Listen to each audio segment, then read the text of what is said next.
The question is that the motion be agreed to. Mr Speaker. I call the Honourable Nanaia Mahuta. Tēnā koe, Ms Mahuta. Tēnā koe, Mr Speaker. Tēnei e ko ana te tuku enei whakaro, hei whakarapopoto, i ngā whakaro kei Wainganui a mātou te kōmiti whakahaere mō ngā āhuatanga e pāna ki tēnei tutukitanga o Raukawa. Nō reira, ngā te Raukawa tēnā koutou.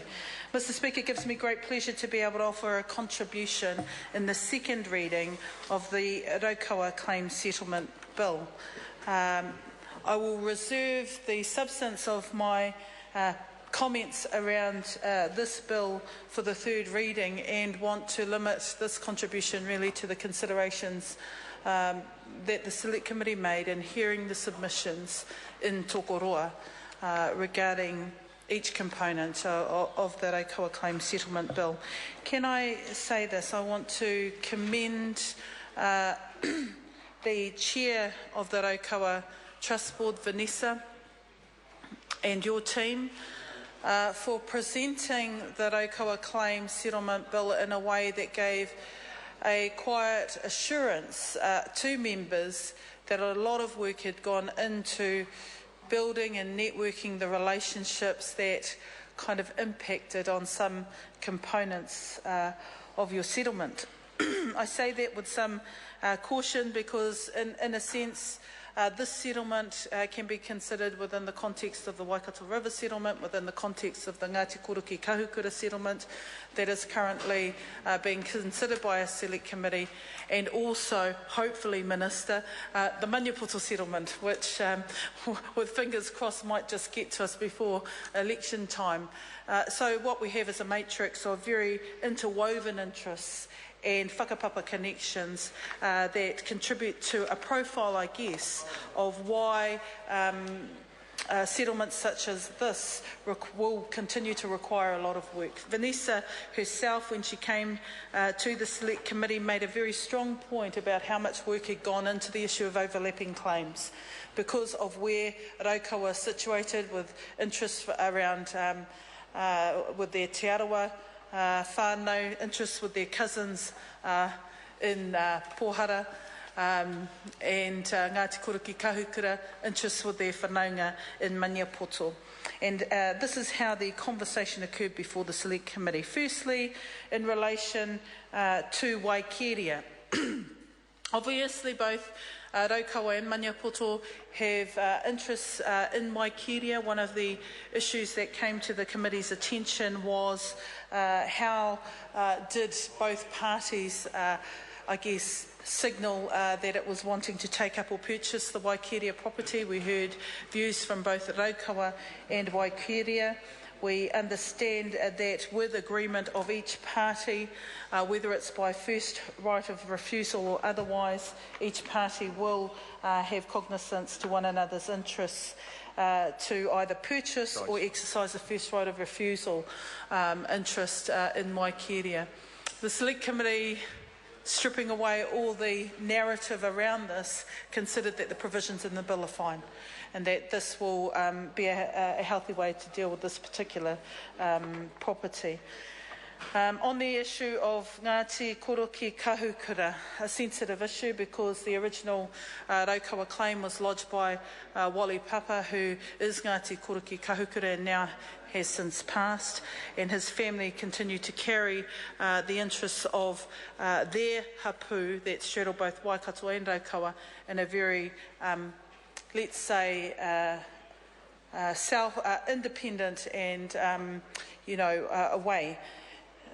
What the committee had decided in this instance is that while certain mana whenua ahika interests exist for Ngāti Koroki Kahukura, the overall benefit of the Raukawa settlement cannot get away from whakapapa links that are intrinsically tied to Ngāti Koroki Kahukura people and marae, and that there is an amount of interest that must be expressed to maunga tautari and to areas of overlapping interests. And I think it would be wrong for us to try and sift through some of the internal relationship, whakapapa, geographical interests in a legislative way. My great hope, actually, is that through good relationships and ongoing communication, these types of issues will be sorted.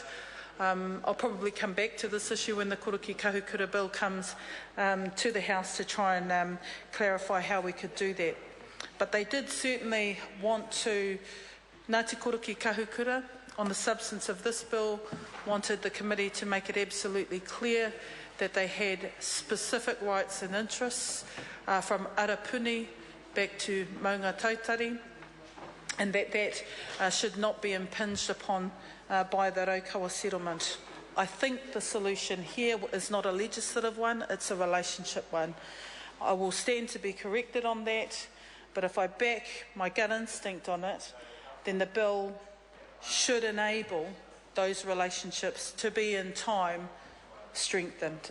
Whew, that felt like a hard thing to say.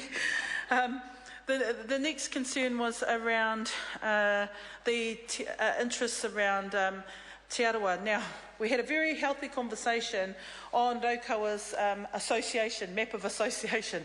Should it be included or shouldn't it?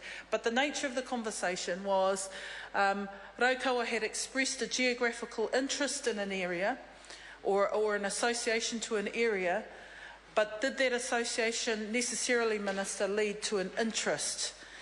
The conversation that we had is that if there is an expressed interest with exclusive rights, then we must be very clear about it. If it's an association, then that relationship to a geographical area shouldn't be leveraged over and above those ahika that live in a particular area. And I specifically refer to the submission of Edu George, who came to the Select Committee, and some of the concerns that they had on the, I think if I was correct, the west side of the of Mangakino. But the committee was very clear in its mind is that having understood what Raukawa was trying to affirm was a whakapapa relationship and therefore a geographical connection to certain places within its settlement. We accepted that, but we did not accept that it should be any more than that if there are hapu, mana whenua, ahikaroa in areas who have a direct and relevant interest in an area. And I need that to be kind of very clearly understood in this second reading debate, because in the third reading debate it will have to be absolutely assured that when people read the final bill and they read the debate in the House in reference to what was intended, it's certainly my view that the expression should not be over and above those interests of mana whenua and ahikaroa in a particular area. Mr. Speaker, we were very impressed with the way in which Raukawa had gone to seek participation and affirmation of mandate, also their governance entity.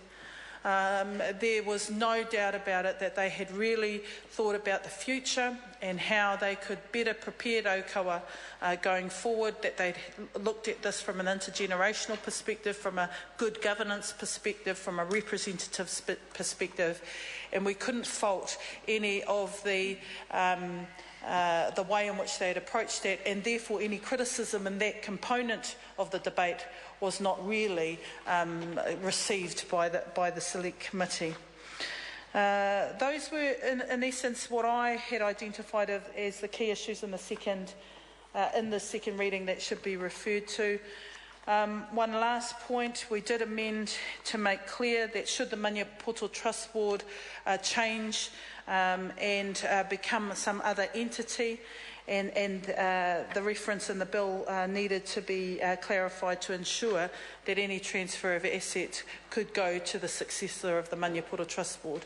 And I wanted to make this point, is that given that they're in their current process of claims hearings, they want to be proactive in speeding up their negotiations, it may well be that any transfer of Waikeria in the future may go to another entity, not the Maniapoto Trust Board, and that's as it should be. Mr. Speaker, I enjoyed listening to the history, the passion, the expertise and wisdom of the people of Raukawa when they presented to the Select Committee. They've done a fine job. I trust that my comments relating to Ngāti Kōriki Kahukura will be taken on board by all listening, and I trust that this bill will provide a way for better relationships to continue. Kia ora. Mr. Speaker. I call the Honourable Minister Hekia Parata. Tēnā koe, Ms Parata. Tēnā koe te mana whakahaere ki ngā mema pāre mata